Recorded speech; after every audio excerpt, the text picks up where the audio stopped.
Welcome to This Week in Morgan County. I'm your host, Russell Mokhiber. Our guest this week is John Lingan. He's the author of a new book. It's called Homeplace, A Southern Town, a Country Legend, and the Last Days of a Mountaintop Honky-Tonk. John, welcome to the show. Thanks very much, Russell. Appreciate it. And congratulations on this book. Thank you. It's your first. How did you come about doing this book?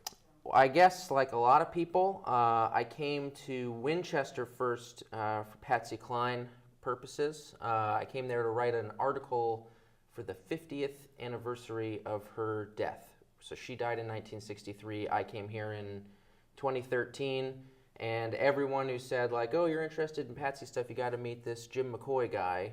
So that's how I ended up in Berkeley Springs and up at the Troubadour, and somehow a few years later it became a book about him. I guess he was just sort of the guy that I kept coming back to see the most often. I learned the most about. It was really fun.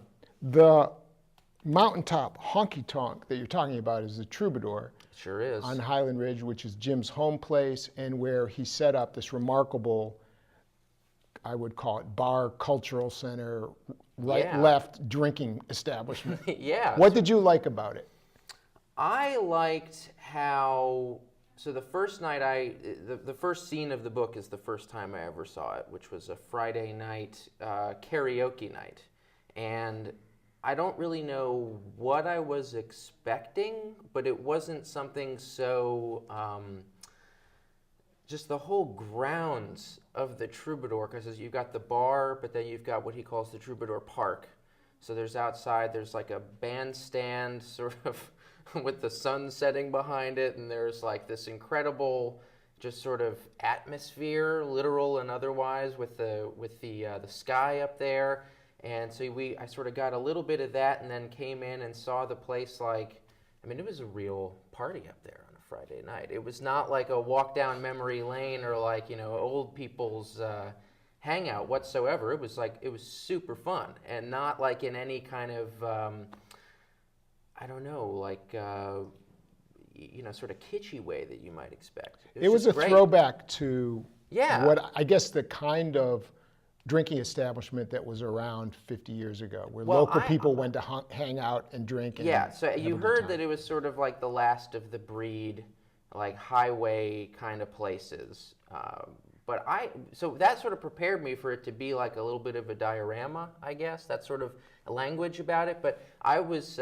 Wait, what do you mean by diorama? I didn't think that it would be as like alive and fun and present tense as it was. And the first night was just like, I mean, you know this. You know the story as well as anyone else. But the first time was like really fun. It wasn't just like, oh, what a cool little hole in the wall, let's move on. It was like, oh, this is absolutely great. This is a blast.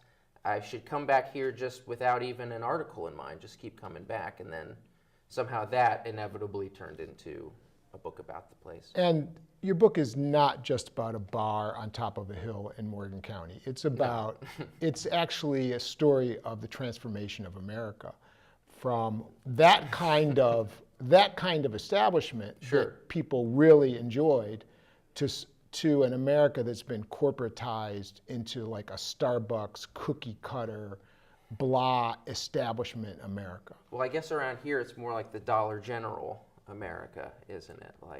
But I suppose, I mean, that's a little more high flown than I'd probably say. I'm grateful that you said it, but I do think that the vantage point that Jim and more broadly Winchester and Frederick County and Berkeley Springs do all provide like an interesting vantage point to sort of changes that have happened in the second half of the 20th century.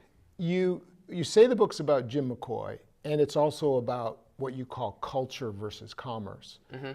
But the focus of the book are three characters. Well, I'd like to pick out three that are Morgan County centric. One is Jim McCoy, another Jeannie Mosier, and the third is Joe Bajan. Yeah. Okay. Let's start with Bajan, who grew up here in the southern part of Morgan County. And what did you know about Bajan coming into this project, and what did you learn about him? That was really interesting, because when I first started coming out here for Patsy stuff, I had something in mind, like I know about Winchester, Virginia somehow. Like this is not the first time I have encountered this town, and I couldn't remember what it was. And then I realized that when I was in college, I guess, I would occasionally read Joe Bagent's website and didn't even read his books at that time. I wasn't like a real sort of proselytizer for him like some people were, but I was aware of sort of his basic take, which was this very sort of scabrous leftist criticism of the United States and capitalism more generally.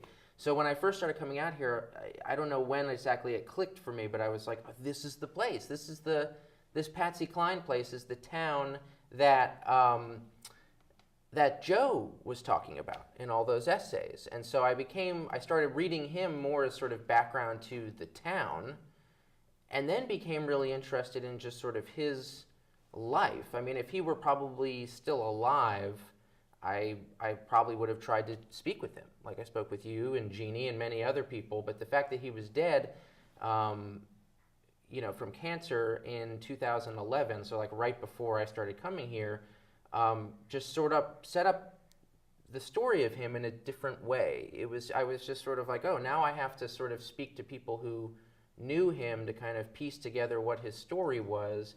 And once I started doing that, I was really intrigued by this guy who, sort of like Jim McCoy, grew up on the mountain, came down from the mountain, but in his case, in Joe's case, sort of against his will, but also like really managed to escape the sort of northern Shenandoah environment that Jim didn't do as much. I mean, Joe Bagent went all the way out to the Pacific Northwest. He went to South America. He traveled and lived in a lot of different places, which I was not aware of when I was just reading his essays about Winchester. And the reason he was able to do that was he hit it big with a book called Deer Hunting with Jesus and then Rainbow Pie. Well, he did a lot of traveling before he was an author. Like, when he was still, I don't know, 20 years old or something, maybe even a teenager, he and his first wife got in I think it was even a VW bus in like 1970, and they were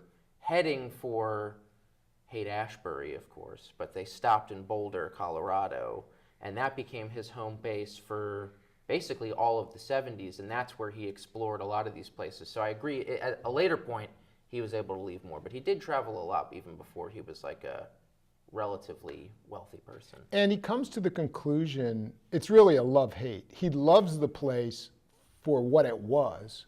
He hates the transformation, including the Washington, D.C. people who came in, Washington, Baltimore people who came in here and transformed it into sort of like a tourist kind of area. Definitely. And the Winchester Mall and the water tasting and all that in Berkeley Springs. So he did not like that aspect of it. But at the same time, he rips his own people for being sort of backwards. And is that an accurate description from your take? I think so when he was alive and his book came out, he was known as, I suppose, like a sort of the redneck whisperer. He was like the person who could sort of explain Fox News, red state, caricatures that people might have, like to really explain that mentality to folks who vote Democrats. So I think he was pretty tough on his own folks, because I think he felt that they got hoodwinked, that they sort of fell for it, like to a degree. And in the course of my research, I found a sort of non-famous person or non-sort of public figure person from this area who also sort of agreed with that. But I think more than anything, he really despised money-minded Democrats. I think his most sort of frothing anger was for maybe the Clinton class of people, for lack of a better word. I mean, it would have been fascinating to see the corporate Democrats. And he believed, he actually was what the political intelligence type people in DC saw him as, if they knew him, was he sort of predicted the Trump response. I suppose you could say, yeah. That his people, when Deer Hunting with Jesus came out, basically were saying there's a revolution coming. These people are unhappy. I came home, they were angry, they were unhappy, and they don't like what's going on, and they're going to blame it on the Democrats. One thing that I definitely feel that he lived to see, that he foresaw, was that I think he really did see the coming of the Tea Party. So his book, Deer Hunting with Jesus, came out in 2007. He had been a blogger since about 2001 or 2002 or 3 or so, and his sort of big breakthrough thought, I guess, was that, like, the Democrats are ignoring poor rural people, and they do so at their peril because they all now vote Republican and watch Fox News, but like they're not dumb, and they realize that Republicans have not really done anything for them either. It's not like wages have risen or the factories didn't close or anything. So these people are angry. And he was saying this in, the first, George W. Bush, administration. And, really, I think foresaw that there was going to be a time when, like, a real sort of perhaps misguided but, like, angry populism was going to take root. And again, I think we can date the Tea Party to about 2009, and I think he definitely beat that by at least a few years. Your finger was on the pulse of this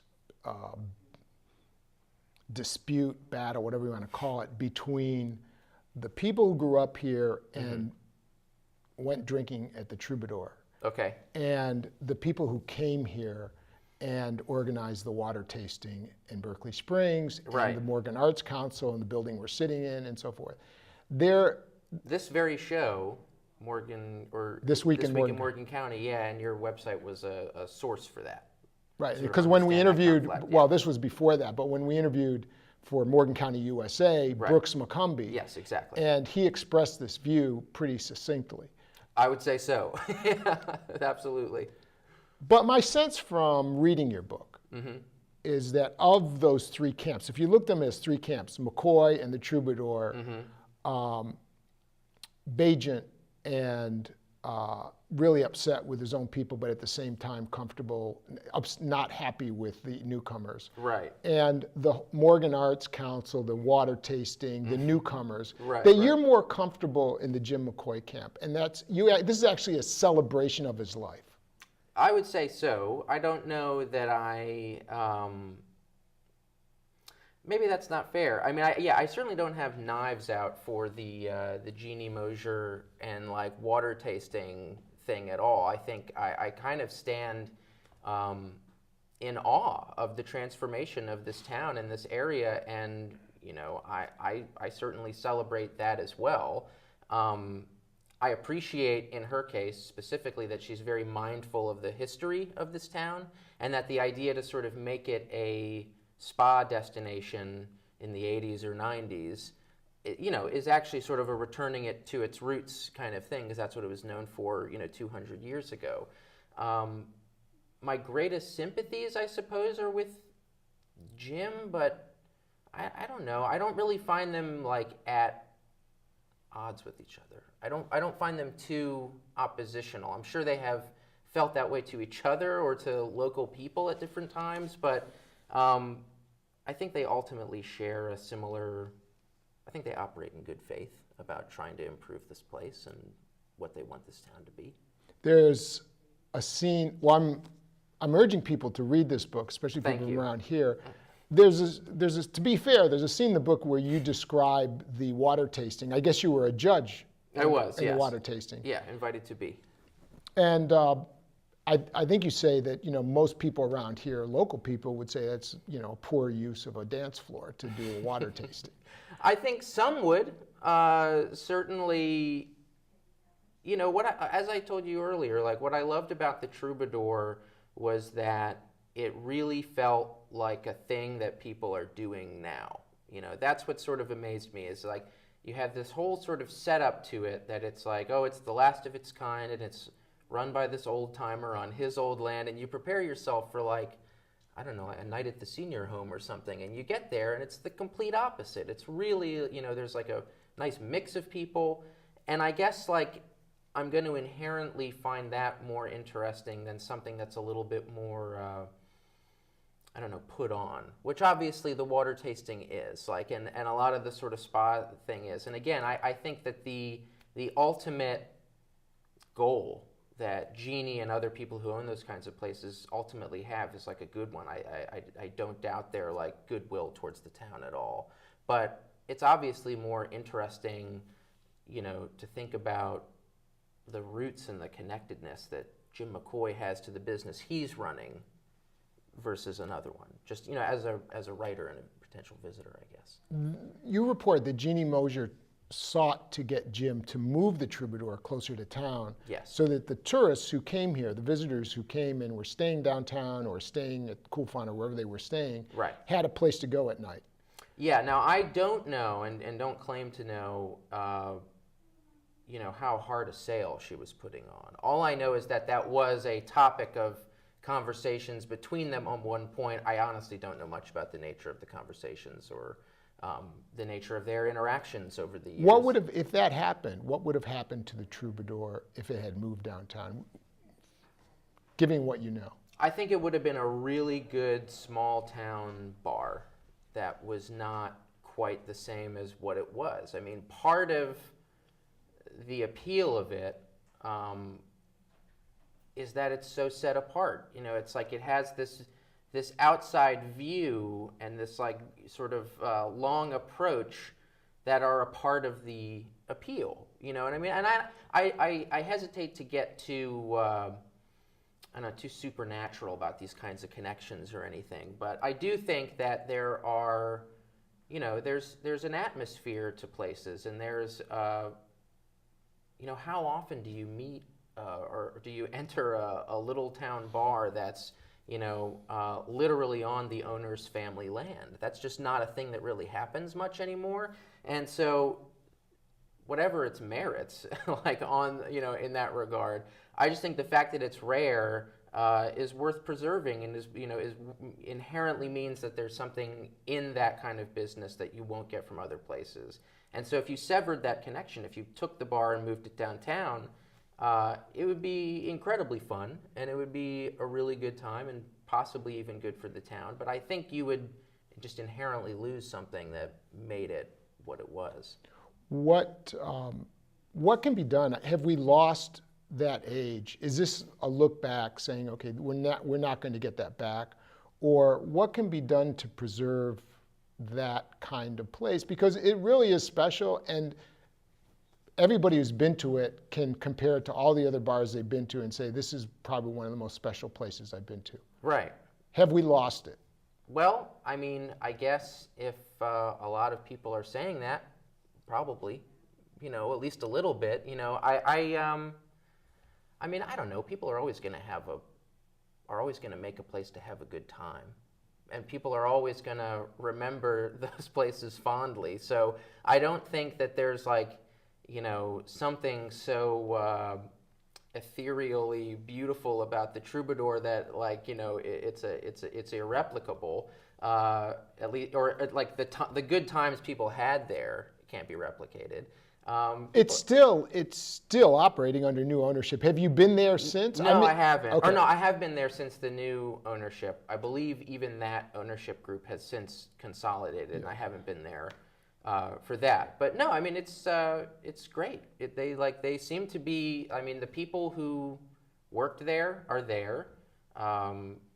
Thank goodness they let Bertha stay up, which I believe was a condition of the sale, so she's up there.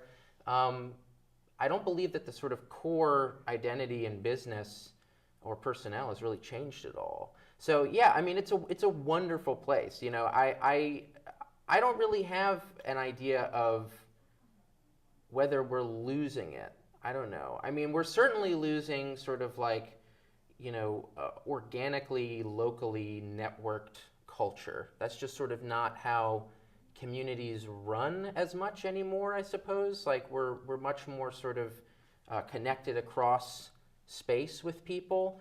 So we're certainly losing that.